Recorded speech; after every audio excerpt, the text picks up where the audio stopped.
Hello, everybody, and welcome to our webinar today, all about why you should be charging late fees on your overdue payments. It's something that Sam was teasing us about in our webinar last week, so we're going to finally focus on that. Just as like a quick overview, so I know we keep like banging on about it, but like the stats on late payments in the UK are just quite sad. I think it's like 14,000 businesses close every single year just by not being paid on time. So we're going to just be talking about that. And then the good news, which is that legislation is changing to help protect businesses, to help them get paid faster, and also talking about the tools that we have at our disposal to kind of help that, including late fees. So yeah, I'll just let Sam and Liz introduce yourselves quickly. After you, Liz. Oh, thank you so much. Liz Barclay, yes, I'm co-founder and chair of Business 111, which is set up to help micro businesses get the information they need for the stage their business is at. And I was the Small Business Commissioner until June last year. Excellent stuff. Hi, everyone. I'm Sam, co-founder and CPO here at Adfin. So I work very closely with our customers to understand what are the pain points today in getting paid and what else could we do to improve Adfin and build new features to improve the core product to get businesses paid faster.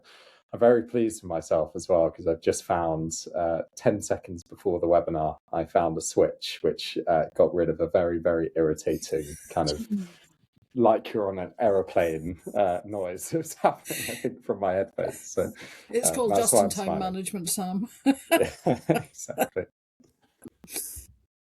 Cool. Well, I think it would be good to start off, Liz, with just a bit of a summary from you on kind of what the policy landscape is, what changes are happening around late payments, what the Small Business Protections Bill is, and just giving us an overview of that. How long have I got? Currently, if you have got an overdue invoice that's not been paid by the due date, you can charge interest and you can also charge compensation. There are set compensations between £40 and £100 depending on the value of the invoice. But the point is you can charge it. It is statutory. It's a statutory right to charge it. What is going to change is that there will be statutory interest added to any overdue payment. And so therefore you won't have to do the calculation, etc. It will be there. It will be paid to you. And if not paid to you, you will have the right to enforce it. So it's about changing the way we deal with the interest. Now, at the moment, of course, because it is your right to, an awful lot of small and micro businesses don't do it because they're really worried about spoiling the relationship they've got with the customer. And of course, small and micro businesses are very keen to keep their customers if they possibly can. They want the next piece of work to come through. They don't want to do anything to upset the relationship. And even though they've not been paid on time, quite often they will just not chase that interest. Quite often they won't even chase the payment. But if they do chase the payment and get the payment through, then they won't invoice again for the interest and the compensation that could be due on that payment. So we need to see a change that will help them to get paid what they are owed on time and put the onus on the customer to pay that interest. So it makes it less beneficial to the customer not to pay on time. So that's what the bill is aiming to do. The Commercial Payments Bill is going through Parliament at the moment. And if it goes through in its current form, without amendments, without any of those clauses being dropped from the bill, then that's what we would hope to see. A landscape where it's easier for those small micro businesses to get the interest and the compensation because they've been paid late. And that late payment, that interest starts adding up from the day that the payment is overdue. And at the moment, the right to charge is 8% on top of the bank base rate. That will be the statutory interest in future, 8% above the bank's base rate. But at the moment, the customer may write a contract that says we're only going to pay you 2% above base rate. And if you sign the contract, accept those terms, then you have basically reduced the amount you can charge. That won't be allowable in future. I hope that makes sense. It does. That was a great overview. Liz, I guess just another question could be around like, how do you think the enforcement of this would actually work in reality? And like, what onus is on the business owner? Like, do they need to do any specific things like issue a separate invoice, or what kind of does the business owner have to do now as well? Well, there's a lot of detail of this bill, obviously, as you might expect, that won't come until we get all the details written down. And the bill itself has only just gone through the committee stage in the House of Lords. So there's a long way to go yet before we know all of that detail. But in theory, the idea is that the interest will be statutory. Therefore, you shouldn't have to issue a separate invoice, as you do at the moment, that you are entitled to that and the customer should pay it. And if the customer doesn't pay it, then you can go to the Small Business Commissioner, who will be given additional powers in order to pursue that interest for you.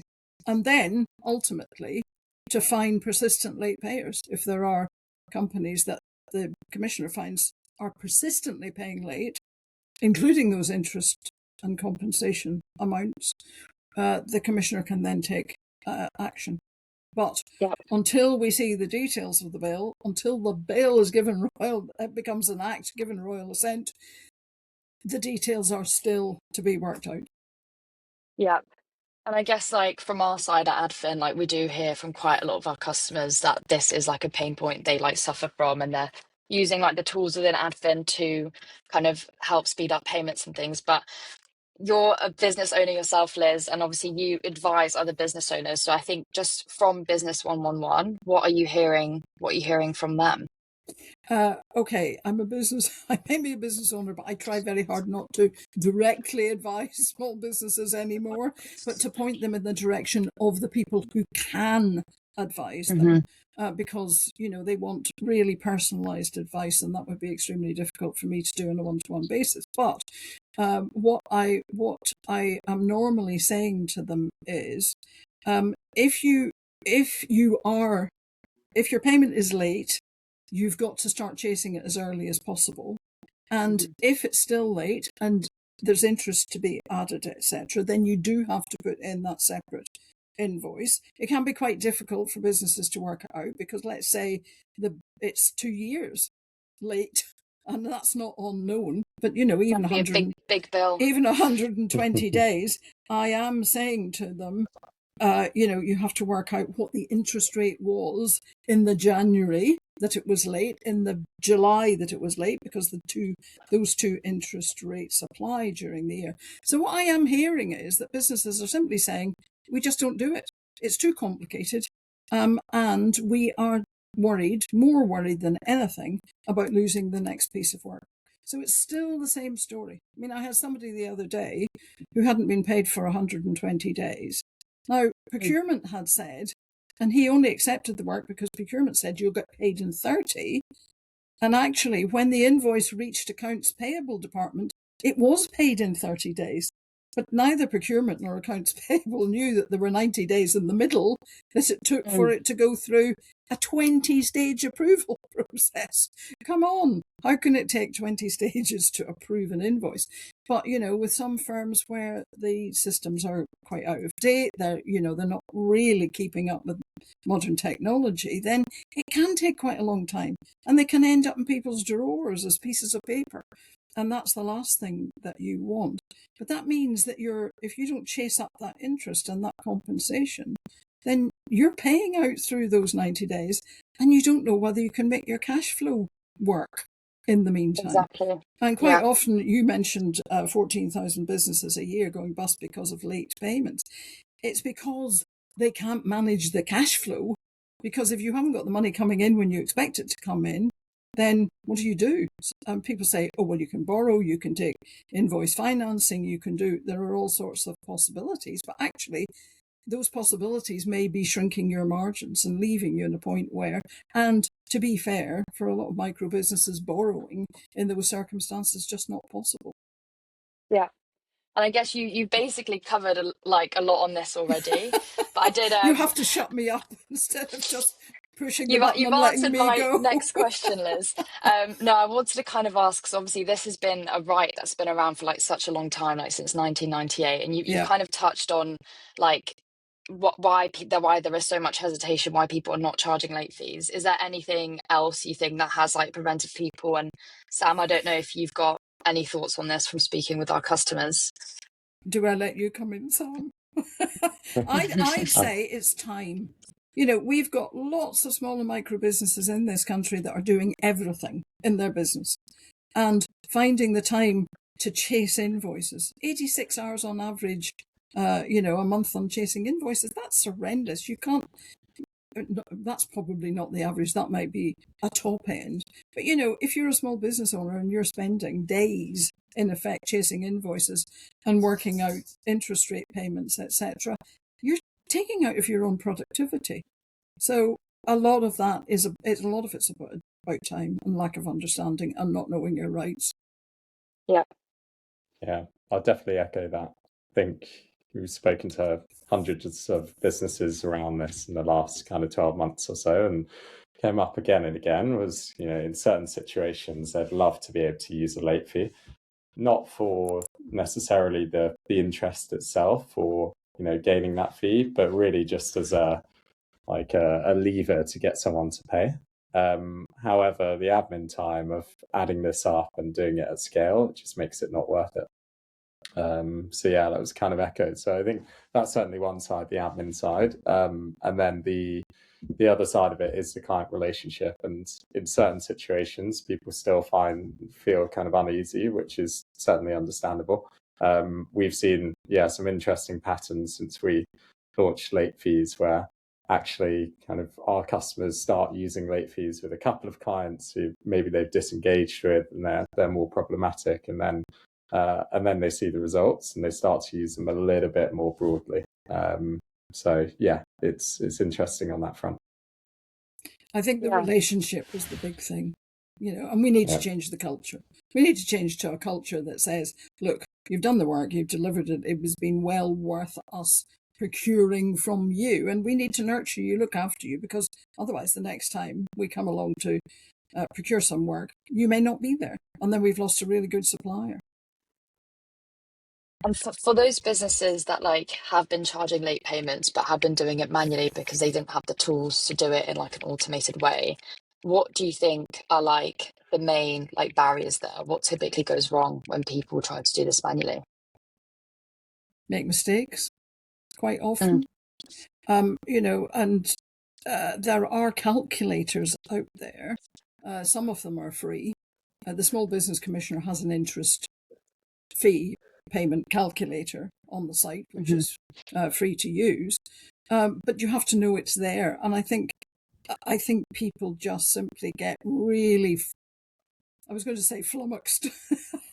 It's one of those where, anyway, they get really scared about putting pressure on.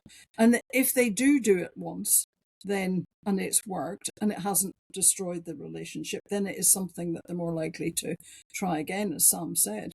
But you do get mistakes, and you also get big businesses simply ignoring those separate invoices. They may pay the original invoice and then just ignore the invoice for the interest and the compensation. And very few businesses go back on that. They may even have issued that extra additional invoice the first time round and then just don't bother to chase that up. So there's a lot of interest out there not paid. And interestingly enough, and I don't know, Sam, if you've ever seen this, but I've come across cases where administrators, when they're called in to deal with insolvencies in companies, are looking for any money that's owed to that company, and they go back 6 years and say, you should have had interest on these invoices because they've been paid late. And I've actually come across cases where the business that didn't pay on time and that should have paid interest is being asked for thousands of pounds, to the point where they themselves are now on the edge of insolvency because the bill took back to them for all that interest that they would have owed is tipping them over the edge. So it's really worthwhile everybody thinking about, how do we make sure we pay on time as agreed?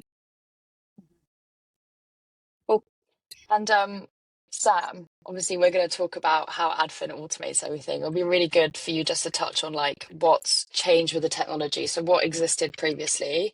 How did that process look for someone who wanted to apply late fees? And what it looks like now.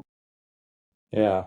I mean, interestingly, in our hundreds of discussions, we probably only found around 5 or 6 people who had actually bothered to do this. There are lots of people who said, yes, we'd love to, but actually we thought about it and then, no, it wasn't a priority.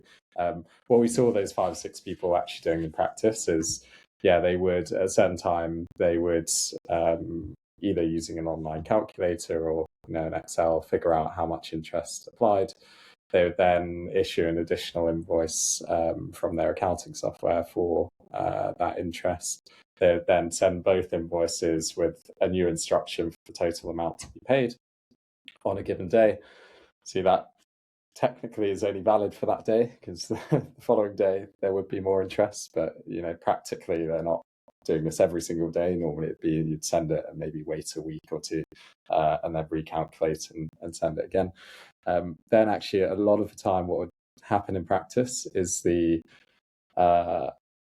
business would then pay excluding the late fee. And then there's a decision, do we bother to kind of follow up on this? Maybe it's £100 or £150 and chase this, or do we kind of cut our losses? Most of the time it's cut the losses and then void the invoice in the accounting software. Sometimes it's paid or partially paid, and then you have a single bank payment in the accounting software that you've got to allocate out. So I think whether it's kind of paid or unpaid, a lot of work involved. I think what we did here, the one positive side was, when the businesses had time to do that, it was actually quite effective. However, at the same time, it was typically with clients they're disengaged with, or they had a kind of weaker relationship because they're a bit worried, if it's the person especially if it's the person who maintains the client relationship, they're a bit worried about upsetting the client and managing that. So definitely a far from ideal process. So that's where we started. We then thought, right, how could we build something around this within Adfin to make that process obviously much easier, but much more accessible to a wider set of businesses. So it's clear that applying late fees can have a very positive effect in terms of convincing a business to pay sooner. It creates like a degree of urgency, especially if they know that the interest is ticking up every day. And, obviously a kind of disincentive or incentive to pay. So what I'll do, I'll just share my screen here and bring up Adfin so we can have a look at it. So what we have done, and I won't spend too much time here, Adfin users hopefully are kind of familiar with this or familiar-ish, but within our kind of customer agents, which are your credit control assistants, you can enable late fees here. So if you enable late fees for a set of customers, what happens is when an invoice goes overdue, Adfin will automatically calculate the statutory interest, so 8% plus the Bank of England's base rate for the relevant period. We'll also add on a fixed fee compensation fee, which is based on the value of the invoice. We'll recalculate that amount daily. So every single day, the amount shown will change. And we'll include kind of details of the late fee in all communications to the customer automatically. The nice thing about using it this way as well is that, using Adfin, you can use a kind of mixture of personalized emails that look like they come from your accounts team or credit control team, and also more kind of templated emails that come in your branding but are sent from Adfin.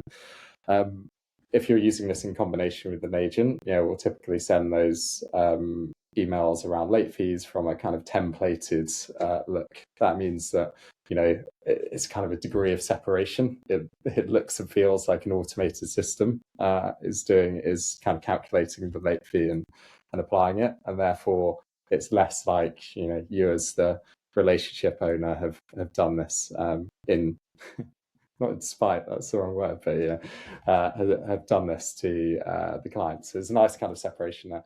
Now what happens is, the client would then receive the payment link. The payment link automatically adjusts to include the late fee. So actually it's very difficult unless a client makes a direct payment to you outside of Adfin. It's very difficult for them to pay just the invoice amount and not the late fee. And then when the client pays, we actually automatically generate an invoice for that late fee. So we wait until the payment is made, because obviously that late fee is changing every single day. But once that late fee is paid, we push that invoice to the accounting software and we allocate the payment to it.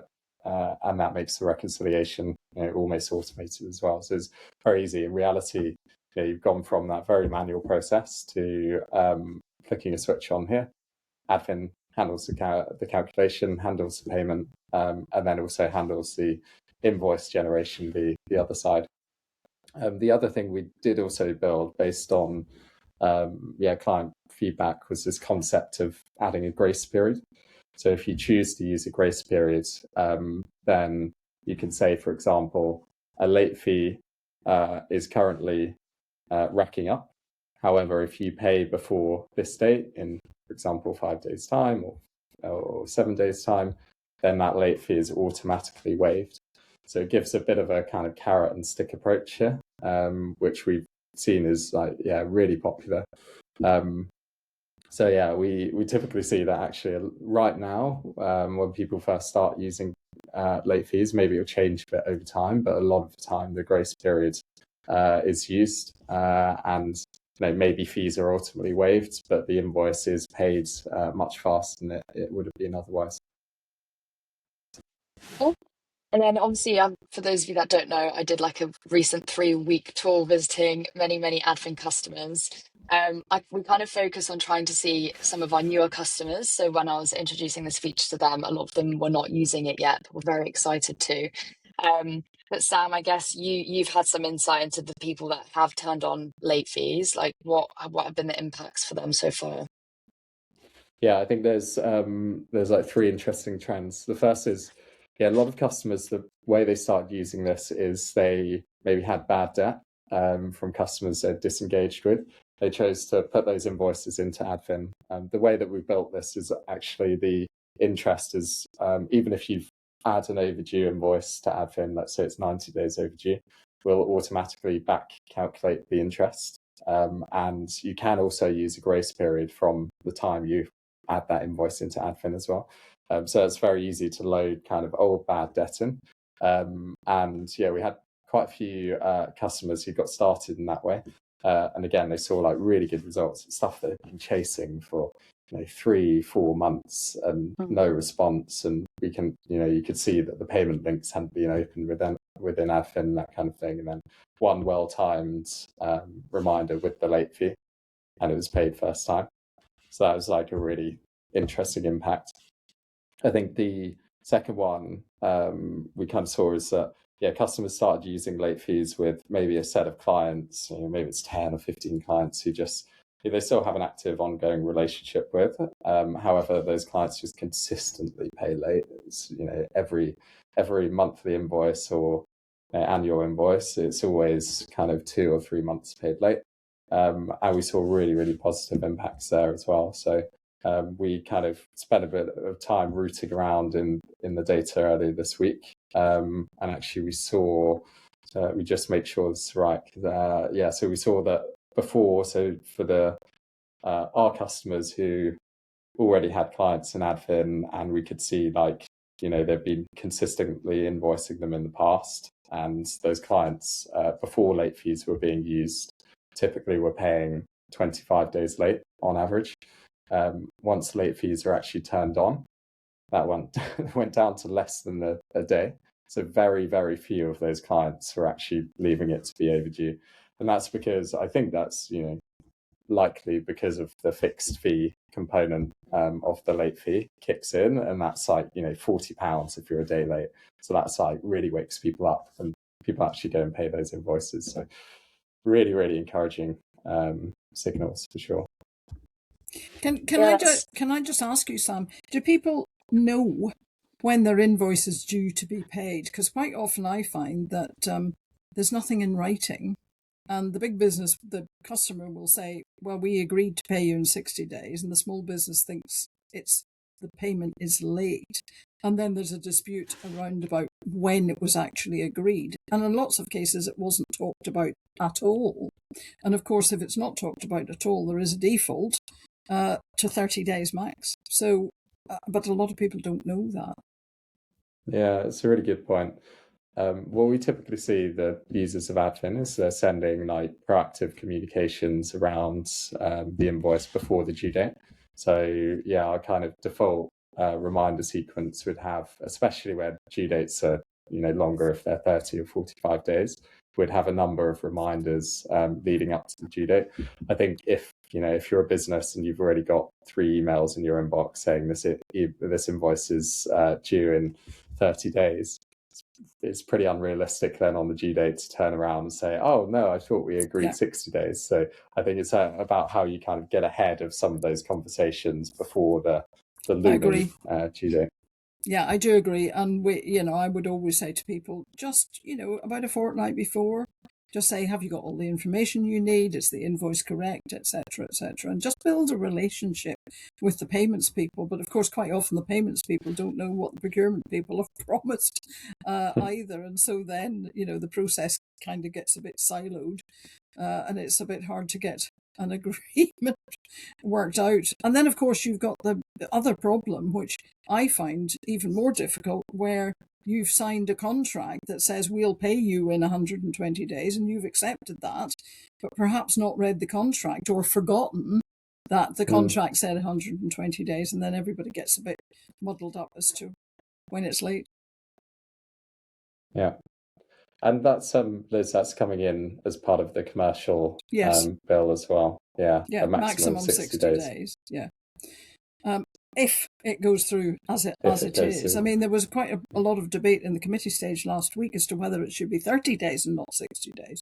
And some people saying it should be 45 days. So again, that's all still being debated as it goes through Parliament. Liz, I just have another question for you, which is obviously, as you mentioned earlier, you said that a lot of people weren't applying late fees mainly because of like the friction in the process. So do you think now having access to a tool like this where it just removes that friction, makes it super easy to apply, do you think some people will still hesitate to charge them? And if so, do you have any advice on why they should use this for their business? Well, I've always found that if you insert a third party into the process and that third party says, look, the invoice is overdue and you owe, it is much more likely to get action. And then, the chances are you're not going to be paid late the next time. So I would say, if at all possible, use the tools that are out there. But then again, small businesses, particularly micro businesses, are really worried about costs. And the other thing they're worried about is, which one should I choose? Because there's lots of options. And, without taking the time to go through all of the functionality of all of them, it's a question of which one should I choose, and quite often that leads to inertia and people not choosing at all. So we've got to really make these things as convenient as possible for people, and also make sure that they're going to save the amount of money that, sometimes I say to people, well, you think you can't afford something, but actually you can't afford not to have it, because it is going to really help you to manage your cash flow. Yeah, for sure. Cool. Well, I have asked the chat if there's any questions, but no one's popped any through yet. Do you guys have any final things you wanted to cover on late fees and why businesses should charge them? I think we just need to change the culture to the point where if somebody delivers a good piece of work and you're happy with that, you've really got to understand that as the bigger business, you need to be nurturing your suppliers. And if you've got a supply chain, any supplier dropping out of that supply chain is possibly going to take the whole Jenga setup out with it. So it's about partnership. It isn't just about payments. It's about working in partnership with each other in order to keep supply chains, suppliers resilient and sustainable. I think we need to be seeing it slightly differently. It's to the benefit of the bigger customer to be paying on time too, and getting, if small businesses, micro businesses are certain enough to be confident enough to invest, you're going to get a better product or service as the customer. Yeah, no, that's a really good point. I can't beat that wrap up. I was going to say, I can't beat that wrap up. Thank you, Sam. I hope you've recorded it and then we can use it in future. Very good. Love it. I'll just say, thank you very much to Liz for joining. And of course, we're the Adfin team are here to help if anyone wants any more information or guidance on how they can get started. Cool. Thank you for having me. Thank you so much for joining us, Liz. Always happy to meddle in everybody else's business, you know. Thank you so much, everybody, for joining. See ya. Nice. Thank you. Thank you. Bye.